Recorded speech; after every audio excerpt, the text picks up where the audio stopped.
মানুষ কর্ম করে। আমি বারংবার বলি যে ফলের আশা করবেন না। তাও মানুষ কোথাও না কোথাও নিজের কর্মের বদলে কোনো না কোনো ফলের আশা অবশ্যই রাখেন। কখনো তিনি সফল হন, কখনো অসফল। সেই জন্যই আমি বলি যে ফলের আশা কখনো রাখবেন না, কারণ সাফল্য বা অসফলতা মনের মধ্যে রাখলে কখনো কোনো লাভ হয় না। যদি সাফল্য মনের মধ্যে রাখেন তাহলে অহংকার জন্ম নেবে। যদি অসফলতা মনের মধ্যে রাখেন তাহলে এক হীনমন্যতায় আপনি ভুগবেন, যা দিয়ে কোনো শুভকর্ম হবে না। সেই জন্য শুধুই কর্ম করে যান, কর্মেই মগ্ন থাকুন। আর আসুন আমার সাথে ভালোবেসে বলুন, রাধা রাধা। জীবনের এই পথে এগোতে এগোতে আমরা কোথাও থেমে যাই। আমরা জানি না কেন। আমরা চেষ্টা করি যেন আমরা সামনে এগোতে পারি, কিন্তু এরকম হয় না। কি কারণ হতে পারে এর? আসুন আমি আপনাকে বোঝাই। মনে করুন আপনি কোনো রাস্তায় হাঁটছেন, আপনার পা মুচকে গেল, আপনি পায়ে আঘাত পেলেন। এখন এই আঘাত যদি আপনাকে পথ চলতে বাধা দেয় তখন আপনি থেমে যান। যদি আপনার ভাবনা চিন্তা ক্ষুদ্র হয় তাহলে আপনি জীবনে কখনোই এগোতে পারবেন না। ভেঙে যাওয়া কলম দিয়ে আপনি কখনো চিঠি লিখতে পারবেন না। ঠিক সেইভাবেই যদি আপনার মনে অন্যের জন্য হিংসা থাকে তাহলে আপনি আপনার নিজের ভাগ্য লিখতেই পারবেন না। কাজের প্রতি আলস্য আপনাকে কখনো ধনী হতে দেবেই না, আর ধনের প্রতি লোভ তা আপনাকে কখনো মহান হতে দেবে না। ছোট একটা কথা, কিন্তু এ হলো অত্যন্ত গুরুত্বপূর্ণ। ভাবনা চিন্তা অবশ্যই করুন, আর বোঝার চেষ্টা করুন সেটা যা আপনি বুঝতে চান। হতে পারে আপনি এমন কোনো পথ খুঁজে পেলেন যার ফলে আপনি কোনো খারাপ পথে যেতে যেতে থেমে গেলেন, বা আপনি এমন কোনো অর্থ খুঁজে পেলেন যা আপনাকে মহান হবার পথে অগ্রসর করে দিল। রাধা রাধা।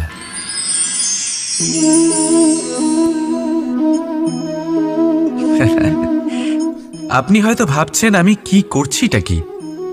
আজ আমি ভাবলাম যে রান্না করতে একটু সাহায্যই করে দিই, তাই চাল বেছে দিচ্ছিলাম। ভেবেছিলাম এই কাজটা অত্যন্ত কঠিন হবে। না, সহস্র ভালো চালের মধ্যে থেকে দুটো কাকুর বাছা শুধুমাত্র অভ্যেসের ব্যাপার। বাস্তবে কঠিন কাজ আর শিল্পকলা সেটাই যেখানে কয়েক হাজার কাকরের মধ্যে থেকে একটা রত্ন বের করতে হয়। এবারের সারমর্ম কি হতে পারে? সারমর্ম হলো এটাই, বড় তিনি হন না যিনি মানুষের মধ্যে খামতি বের করেন। মাহাত্ম্য তাতেই, শ্রেষ্ঠত্ব তাতেই যা অন্যের ভেতরে থাকা ভালো গুণগুলি বের করে তার সম্মুখে, এই সংসারের সম্মুখে প্রস্তুত করতে পারেন। আসুন আমার সাথে ভালোবেসে বলুন, রাধা রাধা। কোনো ব্যক্তির নির্মাণ হয় কিভাবে?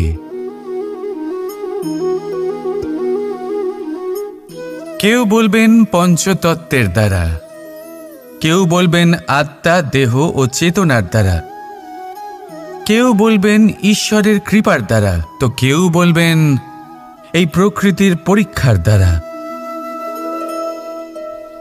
না, মানুষের নির্মাণ হয়ে থাকে বিশ্বাস দ্বারা। ব্যক্তি তখনই গড়ে ওঠেন যখন ব্যক্তিত্ব থাকে, ঠিক কিনা? আর ব্যক্তিত্ব তখনই হবে আর সেরকমই হবে যেরকম বিশ্বাস আপনি নিজের উপরে রাখবেন। যদি আপনি মনে করেন আপনি বিষের ন্যায় হবেন তাহলে আপনি বিষাক্তই হবেন। যদি আপনি এটা মনে করেন যে আপনি অমৃতের ন্যায় হবেন তাহলে আপনি অমরই হয়ে যাবেন। যদি আপনি নিজের উপরে বিশ্বাস রাখেন যে আপনি সংসারের সবথেকে উঁচু পর্বতের শিখরে পৌঁছতে পারবেন তাহলে আপনি অবশ্যই পৌঁছবেন। যদি আপনার এরকম মনে হয় যে আপনি এরকম কখনো করতে পারবেন না, তাহলে এরকম কখনোই হবে না। ভেবে দেখবেন, বিশ্বাসের মধ্যেই বিশ্ব বাস করে থাকে। তো আপনার অস্তিত্ব কেন করবে না?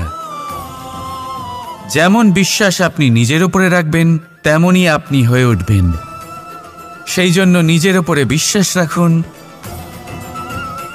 আর হ্যাঁ, ভালোবেসে বলুন, রাধা রাধা। এই সম্পর্ক হল গুরু এবং শিষ্যের। গুরু হলেন ধনুকের সেই প্রত্যঞ্চার মতো, যিনি নিজেকে পেছনে রেখে শিষ্যকে তার গন্তব্যের দিকে এগিয়ে দেন, তাকে নিজের লক্ষ্য ভেদ করতে দেন, আর সর্বদাই কঠোর হয়ে থাকেন যাতে শিষ্য কখনোই নিজের লক্ষ্যচ্যুত না হয়। ধন্য হলেন এমন গুরু যারা শিষ্যকে নিজের গন্তব্যে পৌঁছেও দেন এবং তার সব কৃতিত্ব তাকেই দেন, নিজের শিষ্যকে, নিজের বাণকে। তাহলে আপনারা চিরকাল এরকম গুরুকে মনে রাখবেন, সর্বদা তাদের সম্মান করবেন, সর্বদা তাদের ভালোবাসবেন, কখনো জীবনে পিছিয়ে পড়বেন না আপনি। আসুন আমার সাথে ভালোবেসে বলুন, রাধা রাধা। আপনি কি কখনো কোনো উঁচু পর্বতের শিখরে পৌঁছতে পেরেছেন? যদি পৌঁছে থাকেন বা যদি আপনি কোনো উঁচু পর্বতের শিখরে যান, তাহলে ভালো করে দেখবেন, আপনি যত উঁচুতে অগ্রসর হতে থাকবেন, আস্তে আস্তে সমস্ত বনস্পতি বিলুপ্ত হতে থাকে। তারপরে সমস্ত গাছপালা, পশু পাখি সব বিলুপ্ত হতে থাকে। শেষ পর্যন্ত সেই শিখরে থেকে যায় শুধুমাত্র শান্তি, নীরবতা। আমাদের মানুষের সাথেও এটাই হয়। মানুষ যখন আত্মবিকাশের পথে অগ্রসর হতে থাকে এবং নিজের জীবনের শিখরে পৌঁছতে চায়, তখন তার একা থাকা অত্যন্ত প্রয়োজনীয় হয়। আর তাকে তখন ত্যাগ করতে হয় নিজের সুখ স্বাচ্ছন্দ্য, নিজের সম্পত্তি, নিজের সমৃদ্ধি, নিজের সৌন্দর্য। দেখুন, জীবনের শিখরে পৌঁছনো একেবারেই সহজ কাজ নয়। এ হলো অত্যন্ত দুর্গম এক পথ। কিন্তু যদি আপনি সেখানে পৌঁছতে চান, তাহলে আপনাকে ত্যাগের প্রবৃত্তি জাগিয়ে তুলতে হবে। ত্যাগ কি সেটা জানতে হবে, কারণ ত্যাগের ফলেই মনে শান্তি আসে, আর সেই শান্তির ফলে মনে উৎপন্ন হয় প্রেম। আর এই প্রেমই হলো জীবনের অন্তিম লক্ষ্য। তাহলে আসুন আমার সাথে ভালোবেসে বলুন, রাধা রাধা। মানুষ নিজের জীবনে ঈশ্বরকে খুব মান্য করে, ওনার জন্য কি না করে। ভিন্ন ভিন্ন নামে তাকে স্মরণ করে, তাকে পুজো করে, তার আরাধনা করে। সে জানে যে ঈশ্বর তাকে শক্তি অবশ্যই দেবেন, তাকে সাহায্য অবশ্যই করবেন। কিন্তু যখন প্রশ্ন আসে গুরু এবং ঈশ্বরের, তখন গুরুর মান কখনো কম হওয়া উচিত নয়। কারণ সত্যি বলতে কি, গুরুই হলেন সেই সিঁড়ি যা বেয়ে আপনি ঈশ্বরের কাছে পৌঁছানোর পথ খুঁজে পাবেন। সেই পথ আপনি গুরুর থেকেই পাবেন। গুরু না থাকলে আপনি কখনো ঈশ্বর লাভ করতেই পারবেন না। আর জীবনে অনেক সময় লক্ষ্যের থেকেও অনেক বেশি গুরুত্বপূর্ণ হলো পথ। তাই এই পথের সম্মান করতে শিখুন, অর্থাৎ গুরুকে সম্মান করতে শিখুন, কারণ গুরুই হলেন পরমেশ্বর। তাহলে আসুন আর আমার সাথে ভালোবেসে বলুন, রাধা রাধা। পঞ্চমহাভূত। জীবন রচনায় এর অবদান অনস্বীকার্য। এই পঞ্চমহাভূত আসলে কি? জল, বায়ু, অগ্নি, মাটি আর আকাশ।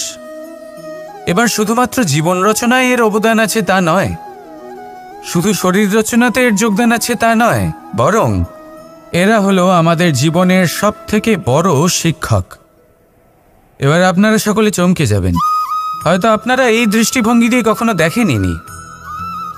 আমি আজ আপনাদের বোঝাবো। এদের মধ্যে সবথেকে বড় তত্ত্ব জল। এ আমাদের কি শেখাচ্ছে? এই জল, এর নামই হলো জল, কিন্তু এ কখনোই আমাদের জ্বালায় না, আমাদের জ্বলনের কারণ হয় না। তাহলে কি করে? আমাদের তৃষ্ণা মেটায়, আমাদের শীতলতা প্রদান করে, জীবন দান করে। এর দ্বারা আমরা কি শিক্ষা লাভ করি? যে আপনার উৎপত্তি যেখান থেকেই হোক না কেন, আপনি যেখানেই জন্মগ্রহণ করুন না কেন, আপনার কর্ম সর্বদা শ্রেষ্ঠ হওয়া উচিত। আপনি জলকে যে কোনো পাত্রে রাখুন না কেন, সে সেই অনুসারেই নিজের আকার ধারণ করে নেয়। এর দ্বারা আমরা কি শিক্ষা পাই? এই শিক্ষাই পাই যে যে কোনো পরিস্থিতিতেই নিজেদের মানিয়ে নিতে হবে, নিজেকে সেরকম করে নিতে হবে। যে দেশেই থাকি না কেন, যে স্থানেই থাকি না কেন, যে পরিস্থিতিতেই থাকি না কেন, যে ব্যক্তির সাথেই থাকি না কেন, আমাদের সুখময় হয়ে জীবন অতিবাহিত করা উচিত। দেখুন, আমাদের কত বড় একটা শিক্ষা দিল এই জল, যা আমরা কোনোদিন দেখতেই পাইনি। নিজেকে জলের মতোই করে তুলুন। সুখের ধারায় স্বাচ্ছন্দ্যে প্রবাহমান হতে থাকবেন আপনি। নিজের আকারকে ভেঙে ফেলুন, নিজের সীমা লঙ্ঘন করুন। আপনি অবশ্যই একদিন মহানুভবতা অনুভব করবেন। তাহলে আসুন আর আমার সাথে ভালোবেসে বলুন, রাধা রাধা। আপনি কখনো কোনো পর্বতে চড়েছেন? কথায় আছে, যখন আমরা পর্বতারোহণ করি, ওপরে ওঠার সময় দুর্ঘটনার সম্ভাবনা কিছুটা কমে যায়। সেখানেই যখন পর্বত থেকে নিচে নামি, তখন দুর্ঘটনার সম্ভাবনা অত্যন্ত বৃদ্ধি পায়। অর্থাৎ নামার সময় আমাদের আরও ভারসাম্য বজায় রাখতে হয়, আরও সাবধানে থাকতে হয়, অর্থাৎ বিবেককে জাগিয়ে রাখতে হয়। এবার জীবনেও সাফল্যের পর্বত আরোহণের সাথে এটাই হয়। যখন আমরা সাফল্যের পর্বত আরোহণ করতে থাকি, তখন এমনিই আমাদের লক্ষ্য আমাদের গন্তব্যের দিকে থাকে। আমরা নিরন্তর পরিশ্রম করি, চেষ্টা করতে থাকি, আমাদের মধ্যে সেই উৎসাহ থাকে, সেই সাহস থাকে। কিন্তু একটা কথা সত্যি, সমস্ত আরোহণের পরে অবরোহণ থাকে। আর এই অবরোহণই থাকে যেখানে বেশিরভাগ মানুষ নিজের ভারসাম্য বজায় রাখতে পারেন না, আর সেইখানেই ভেঙে পড়েন।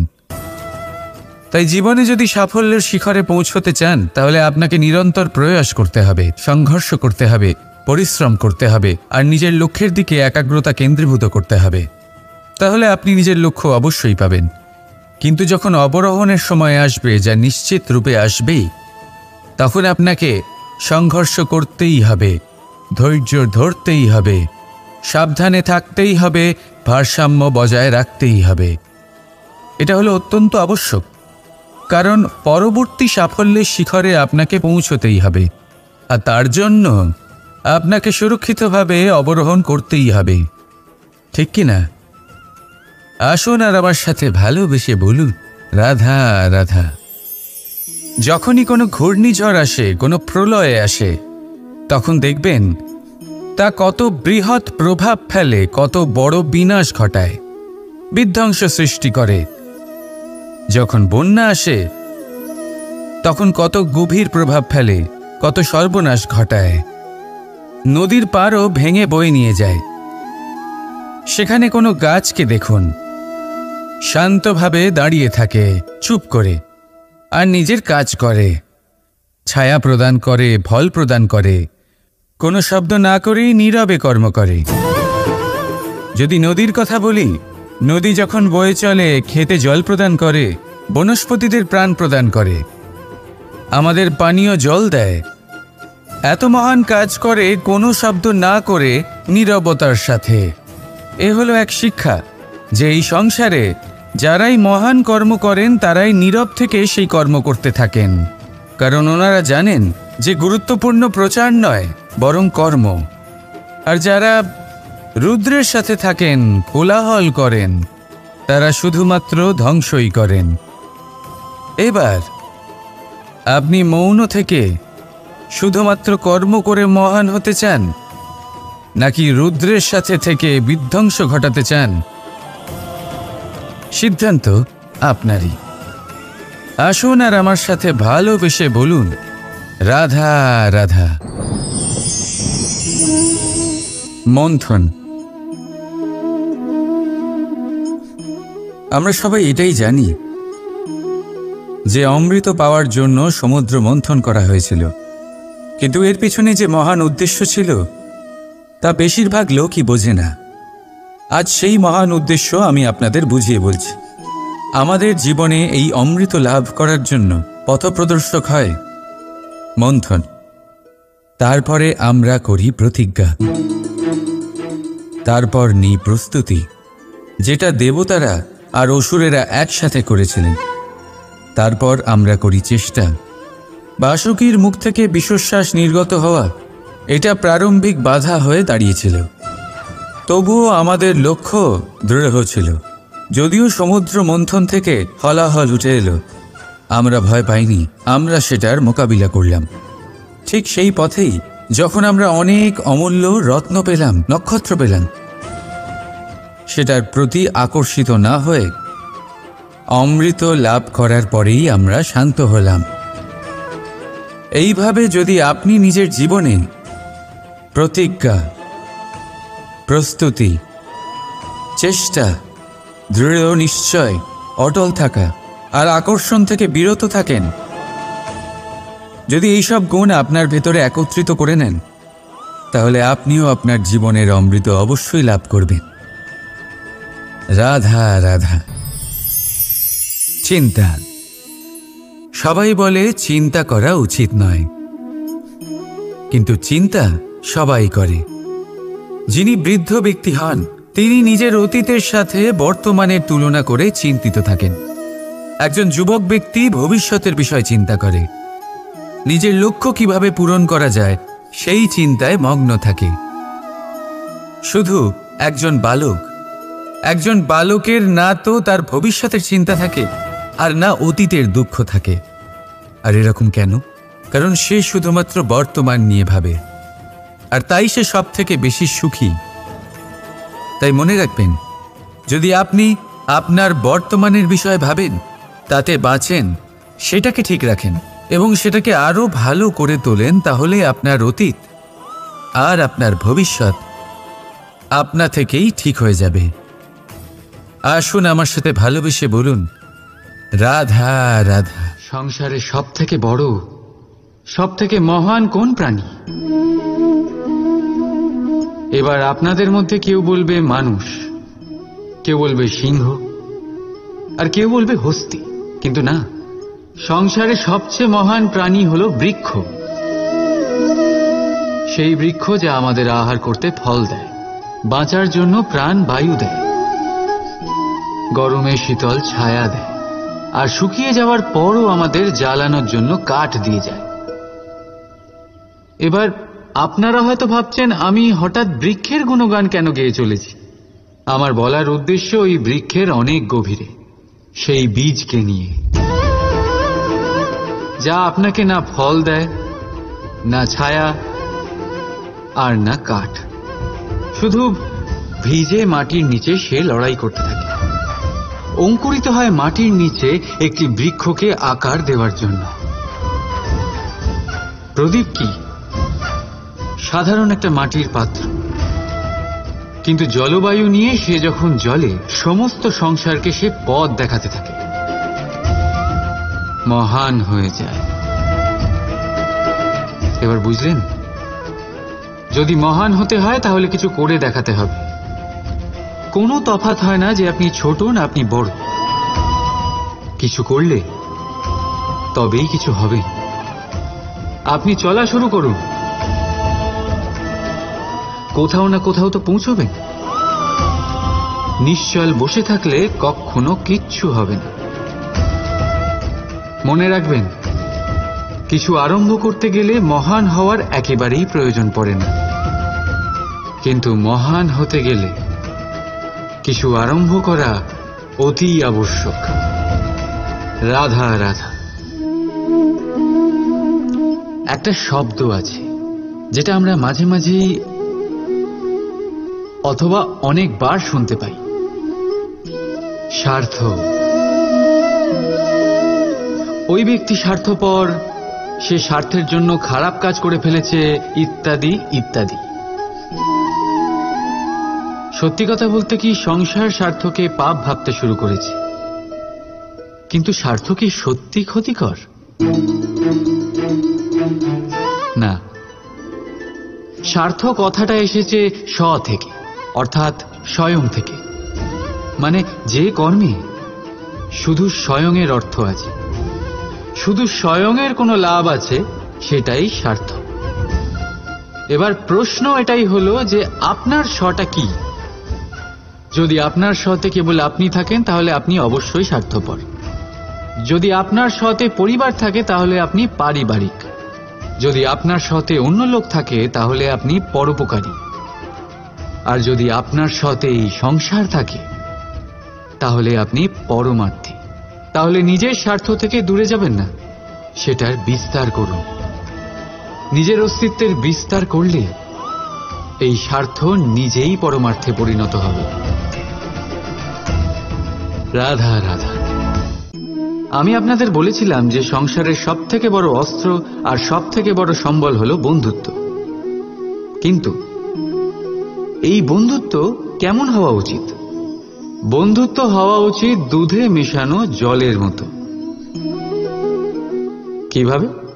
দুধে যখন জল মেশানো হয় তখন সেই জল নিজেই দুধে পরিণত হয়। এবার ভাবুন, দুধের সাথে বন্ধুত্ব করে জলের গুরুত্ব কেমন বেড়ে গেল। তবে এখানেই কিন্তু এই গল্পের শেষ নয়। যখন দুধকে গরম করা হয় তখন জল নিজের বন্ধুত্ব পালন করে। জল নিজে আগে সেটার তাপ নেয়, নিজের অস্তিত্বকে বাষ্পে রূপান্তরিত করে আর দুধকে বাঁচিয়ে নেয়।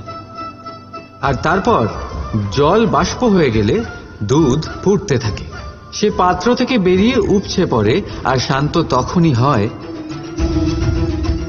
যখন তাতে আবার জল মেশানো হয়। অর্থাৎ বন্ধুত্ব সেটাই যা বন্ধুর অস্তিত্বকে বিস্তার করে। বন্ধুত্ব সেটাই যা বন্ধুর জন্য নিজের অস্তিত্ব জ্বালিয়ে দেয়। বন্ধুত্ব সেটাই যাতে সুখ আর দুঃখ দুটোই বন্ধুত্বের সাথে যুক্ত। তাহলে এমন বন্ধুত্ব করো যার সামনে কুবেরের ধনও কম পড়ে যায়। রাধা রাধা। ভুল আর মানুষ, এই দুইয়ের সম্পর্ক অবিচ্ছেদ্য। যেমন ডানা আর পক্ষী, যেমন ধারা আর নদী। যদি ভুল মানুষের স্বভাবের এক গুরুত্বপূর্ণ অংশ হয় তাহলে ভাবুন, এতে লজ্জা কিসের? এতে লজ্জিত হওয়ার কিছু নেই। সেইভাবে দেখতে গেলে ভুল আমাদের নিজেকে আরো উন্নত করার সুযোগ দেয়, নিজেকে আরো ভালো প্রদর্শন করার প্রেরণা দেয়। এখন আপনাদের মধ্যে কেউ এর সাথে সহমত নাও হতে পারেন, কেননা অনেকের দৃষ্টিতে ভুল দোষের জন্ম দেয়। দোষ অপরাধের, আর অপরাধের কোনো ক্ষমা নেই, শাস্তি পাওয়া উচিত। কিন্তু আপনি কি কখনো ভেবেছেন এরকম কেন হয়? এর কি কারণ? এর কারণ হলো ভুল স্বীকার করাকে এড়িয়ে যাওয়া। যদি আপনি কোনো ভুল করে স্বীকার না করেন তবে সেই ভুল দোষে পরিণত হয়, আর দোষ অপরাধে। তবে মনে রাখবেন, নিজের ভুল স্বীকার করা সেই ভুল সংশোধন করার পথে প্রথম পদক্ষেপ হয়ে দাঁড়ায়। আর সর্বদা মনে রাখবেন, অপরাধ হলো সেটাই সময় মতো নিজের ভুল স্বীকার না করা। রাধা রাধা। ধর্মরথের 4টি অশ্ব চালানোর জন্য যিনি সারথি হবেন তার যে 4টি গুণ থাকা প্রয়োজন, সেই সমস্ত গুণ অর্জুনের মধ্যে উপস্থিত রয়েছে। কর্মের শক্তি রয়েছে, ধর্মের প্রতি আসক্তি রয়েছে, জ্ঞানের অভিব্যক্তি রয়েছে এবং সমর্পণের ভক্তি রয়েছে। নিশ্চিত রূপে ধর্মরথে সারথি হবার জন্য অর্জুনই সব থেকে যোগ্য। আর ও শুধুমাত্র দ্রৌপদীর স্বামীই হবে না, ইতিহাসে কুরুবংশের রাজকুমার বা ইন্দ্রপুত্রের নামেই শুধু পরিচিত হবে না, বরং অর্জুনই স্বয়ং ইতিহাস রচনা করবে। অর্জুনই হবে কৃষ্ণ সারথি। যত্র যোগেশ্বর কৃষ্ণ তত্র পার্থ ধনুর্ধর। তাহলে আসুন আর আমার সাথে ভালোবেসে বলুন, রাধা রাধা।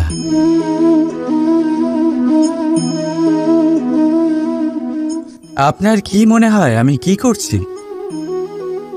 আপনি বলবেন আমি প্রদীপ জ্বালাচ্ছি, সঠিক। কিন্তু প্রশ্ন হচ্ছে যে আমি কি আপনাকে বলেছি যে একে প্রদীপ বলা হয়? না।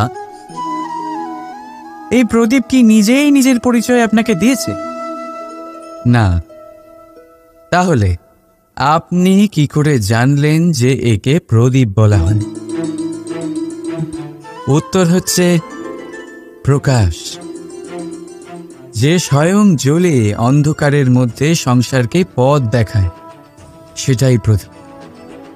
যা নিরাশার মাঝে আশার আলো প্রদর্শন করে, সেটাই প্রদীপ। অপর দিকে আছে সাপ, যাকে না দেখেও তার ফনার আওয়াজ শুনেই লোকে ভয় পেয়ে যায়। তার মানে ব্যক্তির পরিচয় তার কর্মের দ্বারা পাওয়া যায়। তাই আপনার এটা বলার প্রয়োজন নেই যে আপনার পরিচয় কি। এটা আপনার কর্মই নিশ্চিত করবে যে লোকে আপনাকে প্রদীপ ভেবে ভালোবাসবে নাকি সাপ ভেবে ভীত হয়ে থাকে। রাধা রাধা। সময় কত বিচিত্র হয়। সময় আমাদের পক্ষে থাকলে আমরা নিজেদের রাজা মনে করে নিই, আর সেই সময় যদি বিপক্ষে চলে যায় তাহলে নিঃস্ব হতে সময় লাগে না। তাই মানুষের একটা অভ্যেস আছে, খারাপ সময়ের জন্য কিছু সঞ্চয় করা। আত্মীয়, বন্ধু খারাপ সময় পাশ থেকে সরে যায়। যশ, মান প্রতিকূল সময় চিরস্থায়ী হয় না। তাই মানুষ মনে করে অর্থ সঞ্চয় করাই শ্রেয়। অর্থের কোনো হৃদয় নেই যা সময়ের সাথে পরিবর্তিত হবে। সংসার বলে সর্বদা অর্থ সঞ্চয় করতে থাকুন। খারাপ সময় অবশ্যই কাজে লাগবে, কিন্তু আমি বলবো শুভ কর্ম করতে থাকুন, আনন্দে থাকুন, নিজের ওপর আর ঈশ্বরের ওপরে বিশ্বাস রাখুন। খারাপ সময় কখনো আসবেই না। রাধা রাধা। প্রকৃতি মানুষকে এক বিশেষ শক্তি দিয়েছে, অন্য জীবের থেকে বেশি শক্তি দিয়েছে। স্মরণ শক্তি। এই শক্তি মানুষকে অন্য জীবের থেকে ভিন্ন করে, ইতিহাস রচনা করার প্রেরণা দেয়, জ্ঞানকে বংশানুক্রমে এগিয়েও নিয়ে যায়। আর যারা ভুলে যান, অধিকাংশ সময় তারা উপহাস আর দয়ার পাত্র হয়ে যান। কিন্তু এটাই কি প্রকৃত রূপে সত্য? না। এই স্মরণ শক্তি মানুষের বিকাশের সব থেকে বড় বাধা হয়ে দাঁড়ায়। তার মনকে দূষিত করে দেয়। খারাপ অভিজ্ঞতা, কারোর করা বিশ্বাসঘাতকতা, কারোর কটাক্ষ বেশিরভাগ মানুষই ভুলতে পারেন না। আর তারপর প্রতিশোধ নিতে উদ্যত হন। প্রথমে সময় নষ্ট করেন প্রতিশোধের প্রস্তুতিতে, আর তারপর সময় নষ্ট করেন প্রতিশোধ নেওয়ার সুযোগ খুঁজতে। যদি সন্তুষ্টি পেতে চান, যদি জীবনে আনন্দ পেতে চান, তাহলে স্মরণ শক্তির সদ্ব্যবহার করুন। নিজের স্মরণ শক্তিকে চালনা করুন শুধুমাত্র ভালো কথা আর ভালো স্মৃতির দিকে। জীবনে আনন্দ পাবে। রাধা রাধা। মানুষ নিজের পরিবারের জন্য কত কিছুই না করে, দিন রাত পরিশ্রম করতে থাকে যাতে তার পরিবারের প্রয়োজন পূরণের জন্য অর্থ রোজগার করতে পারে। কিন্তু শুধু অর্থ রোজগার করাটাই কি যথেষ্ট? আপনি বলবেন হ্যাঁ, নিশ্চয়ই। অর্থ দিয়ে সব কিছু পাওয়া যায়, বিদ্যা পাওয়া যায়, বাড়ি পাওয়া যায়, ওষুধ পাওয়া যায়, আর কত কিছুই না পাওয়া যায়।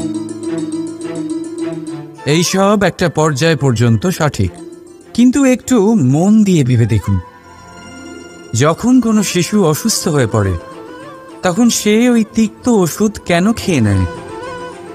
এই জন্য কারণ ওর পিতা সেই ওষুধ অর্থ দিয়ে কিনেছে? না, বরং এই জন্য কারণ তার পিতা যে তার সামনে দাঁড়িয়ে তার ওপরে তার বিশ্বাস আছে। বিশ্বাস আছে যে উনি তার কিচ্ছু হতে দেবেন না। এই বিশ্বাস, এই সংস্কার, এই শিক্ষা কখনো অর্থ দিয়ে পাওয়া যায় না। এইটা পাওয়া যায় সেই সময় থেকে যা মাতা পিতা তাদের সন্তানের সাথে কাটিয়েছেন। তাই জীবনে অর্থ অবশ্যই উপার্জন করুন, কিন্তু নিজের পরিবারকেও সময় দিন, আনন্দ পাবে।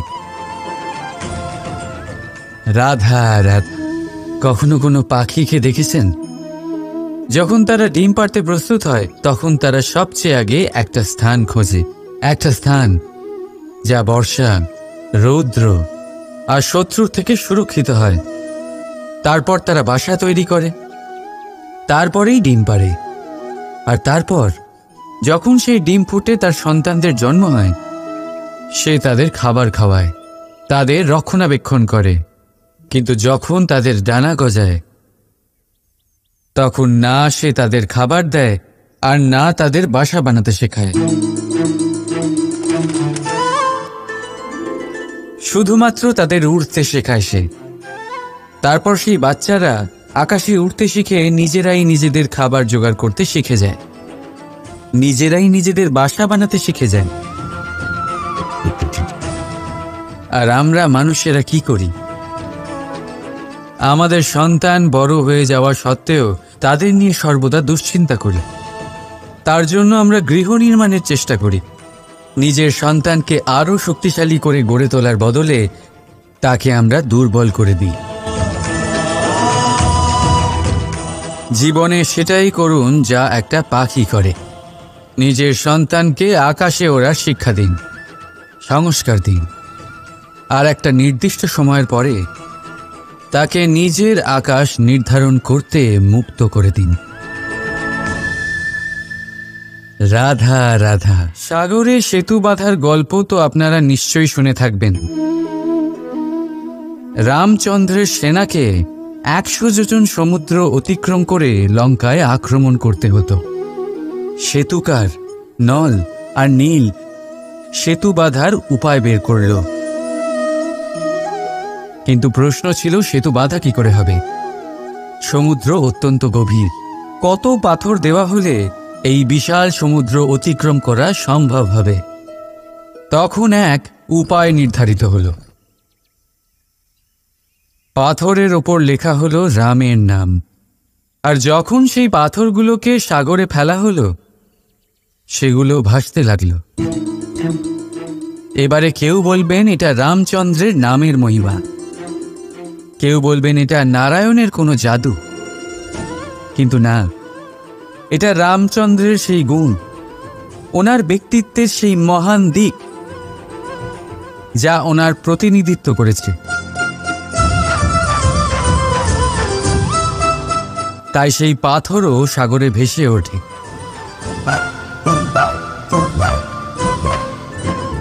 ঠিক সেইভাবেই যেখানে আমরা থাকি না, সেখানে আমাদের গুণ আমাদের প্রতিনিধিত্ব করে। আমাদের নামের শক্তি আমরা নিজেরাই তৈরি করি, আমাদের কর্ম দিই, আমাদের গুণ দিই। এবার সিদ্ধান্ত আপনার যে আপনার নামের সাহায্যে কেউ বিপদ থেকে উদ্ধার হবে, নাকি আপনার দুষ্কর্মের ফলে কেউ ডুবে যাবে। ভালো করে ভেবে দেখুন। রাধা রাধা। আমাদের জীবনে গুরুজনেরা, জ্ঞানী মানুষজন সবসময় একটা কথা বলেন, ধৈর্য ধরো। শুধুমাত্র দুটো শব্দ, কিন্তু কতটা বিশাল সেটা বোঝার চেষ্টা করুন। ছোট একটা অস্ত্র হাতে নিন এবং একটা বিশাল পর্বতে নিরন্তর প্রহার করতে থাকুন। ধৈর্য ধরে সেই কাজ করতে থাকুন। এমন একদিন আসবে এই বিশাল পর্বতে আপনি একটা পথ তৈরি করবেন। কোনো ধনুর্ধর যখন নিজের বিদ্যা অর্জন করেন তখন তাকেও ধৈর্য ধরতে হয়, তার নিজেকে সময় দিতে হয়, তবেই সে ধনুর্বিদ্যা শিখতে পারে। সেইভাবে আমাদের জীবনেও ধৈর্য ধরার খুব প্রয়োজন। পরিবারে ধৈর্য রাখতে পারলে তাহলে আস্তে আস্তে দেখবেন প্রেম বৃদ্ধি পাচ্ছে। সমাজে যদি ধৈর্য রাখতে পারেন তাহলে আস্তে আস্তে এই সমাজ আপনাকে সম্মান করবে। যদি নিজের জীবনে ধৈর্য রাখতে পারেন তাহলে নিজে থেকেই আত্মবিশ্বাস বাড়বে, নিজের বিকাশ হবে। জীবনে সবই সম্ভব যদি ধৈর্য রাখতে পারেন। হয়তো আস্তে আস্তে হবে, কিন্তু হবে অবশ্যই। শুধু ধৈর্য রাখুন, কারণ ধৈর্যই সব থেকে বড় পুঁজি। আসুন আর আমার সাথে ভালোবেসে বলুন, রাধা রাধা। আমাদের জীবনে যখনই আমরা কোনো বড় দায়িত্বের সম্মুখীন হই, তখন আমরা তার থেকে দূরে পালাই, আর এই অজুহাত দিই যে না না, এত বেশি ভার বহন করার যোগ্যতা আমার নেই, আমি করতেই পারবো না। দেখুন, এই সংসারে ভিন্ন ভিন্ন ধরনের গাছ আছে, ছোট গাছ, বড় গাছ, কিন্তু বটগাছের মতো বড় এবং নিবিড় গাছ আর একটাও নেই। সে নিঃস্বার্থভাবে এই সংসারকে সেবা করে যায়, ছায়া প্রদান করে, শীতলতা প্রদান করে। আর যখন এমন সময় আসে যখন তার ওপর বোঝা অত্যন্ত বেড়ে যায়, সে কিন্তু কোনোভাবেই ভেঙে পড়ে না। তখন সে নিজের নিঃস্বার্থ কর্মের ফল লাভ করে, সেই নিঃস্বার্থ কর্ম যা সে করেছে। তার দেহ থেকে ছোট ছোট ঝুড়ি বার হয় এবং তা কাণ্ডের আকার ধারণ করে। সেই কাণ্ড মাটির কাছে পৌঁছয় এবং তারপর তা বটগাছের সহায়ক হয়ে ওঠে। সে ভেঙে পড়ে যায় না। এইভাবে আপনিও জীবনে নিঃস্বার্থভাবে সবার সেবা করুন, ভালোবাসুন, সবাইকে সাহায্য করুন। যেদিন আপনার ওপর বোঝা অত্যন্ত বেড়ে যাবে, সেদিন এই সব মানুষ আপনাকে সাহায্য করার জন্য আসবেন, আপনার শক্তি হয়ে উঠবেন, আর আপনি বটগাছের মতোই মহান এবং বিশাল হয়ে উঠবেন। আসুন আর আমার সাথে ভালোবেসে বলুন, রাধা রাধা। একটা শব্দ আছে, পরিস্থিতি। অনেক মানুষের মুখে আমরা এই শব্দ শুনি। জীবনে যখন অসফল হই, দুঃখ আসে, সংকট আসে, কোনো বিপদ ঘনিয়ে আসে, তখন সমস্ত দোষ আমরা পরিস্থিতির ওপর চাপিয়ে দিই। আর দেখতে গেলে কোথাও না কোথাও ঠিকই করি। এই পরিস্থিতি প্রত্যেক দিনের মতো পাল্টাতে থাকে, কিন্তু এই দিন, এই রাত, এমন কেউ আছেন যিনি এর ওপরেও নিয়ন্ত্রণ সাধন করেন, আর তিনি হলেন সূর্য। ঠিক সেই রকমই আমাদের জীবনেও সূর্য হলো এই মন। যদি এই মনের উপর আমরা নিয়ন্ত্রণ করতে পারি, তাহলে আমরা জীবনকেও নিয়ন্ত্রণ করতে পারবো। প্রথমে এই মনের রাজা হয়ে উঠতে হবে। তাই মনে রাখবেন, যদি মন দুর্বল হয়, তাহলে পরিস্থিতি আমাদের সমস্যা বলে মনে হবে। এই মন যদি স্থির হয়, পরিস্থিতি প্রতিস্পর্ধা বলে মনে হবে। আর এই মন যদি শক্তিশালী হয়ে ওঠে, তাহলে যে কোনো পরিস্থিতি আপনার কাছে একটা সুযোগ মাত্র, এমন এক সুযোগ যাতে অগ্রসর হয়ে আপনি মহান হয়ে উঠতে পারেন। এই মনের শক্তির বৃদ্ধি ঘটান, মহান হয়ে উঠুন, আর আমার সাথে ভালোবেসে বলুন, রাধা রাধা। খুব সুন্দর একটা কাহিনী আছে। একবার এক ব্যক্তি নিজের অসফলতার জন্য ত্রস্ত হয়ে সময় দেবতার তপস্যা করতে বসলেন। উনি তপস্যা করলেন এবং সময় দেবতা প্রসন্ন হলেন, মানুষের রূপ ধারণ করে ওনার সামনে প্রকট হলেন। এবার সেই ব্যক্তি ওনাকে জিজ্ঞেস করলেন যে কি এমন আছে যার জন্য আপনি বারবার জয়ী হন আর আমি চিরকাল পরাজিত হয়ে থাকি? কেন এত পরিশ্রম করা সত্ত্বেও আমি সাফল্য লাভ করতে পারি না? তখন সময় দেবতা উত্তর দিলেন যে দিন হোক বা রাত, ঝড় হোক বা ভূমিকম্প, রোদ হোক বা বৃষ্টি হোক, সময়ের সূত্রপাত হোক বা প্রলয়, আমি থামি না, আমি চলতেই থাকি। আর সেই জন্য যিনি থেমে যান তিনি পরাজিত হন আর আমি জয়ী হই। এটাই আমাদের শিখতে হবে। জীবনে সবসময় চলতে থাকুন, কখনো থামবেন না। হ্যাঁ, কিছুক্ষণের জন্য বিরতি নিতে পারেন, বিশ্রাম করার জন্য, নিজেকে আরো সশক্ত করে তোলার জন্য, কিন্তু থেমে যাবেন না। নিরন্তর কর্ম করতে থাকুন, পরিশ্রম করতে থাকুন, তবেই এই সংসার আপনাকে মনে রাখবে। আসুন আমার সাথে ভালোবেসে বলুন, রাধা রাধা।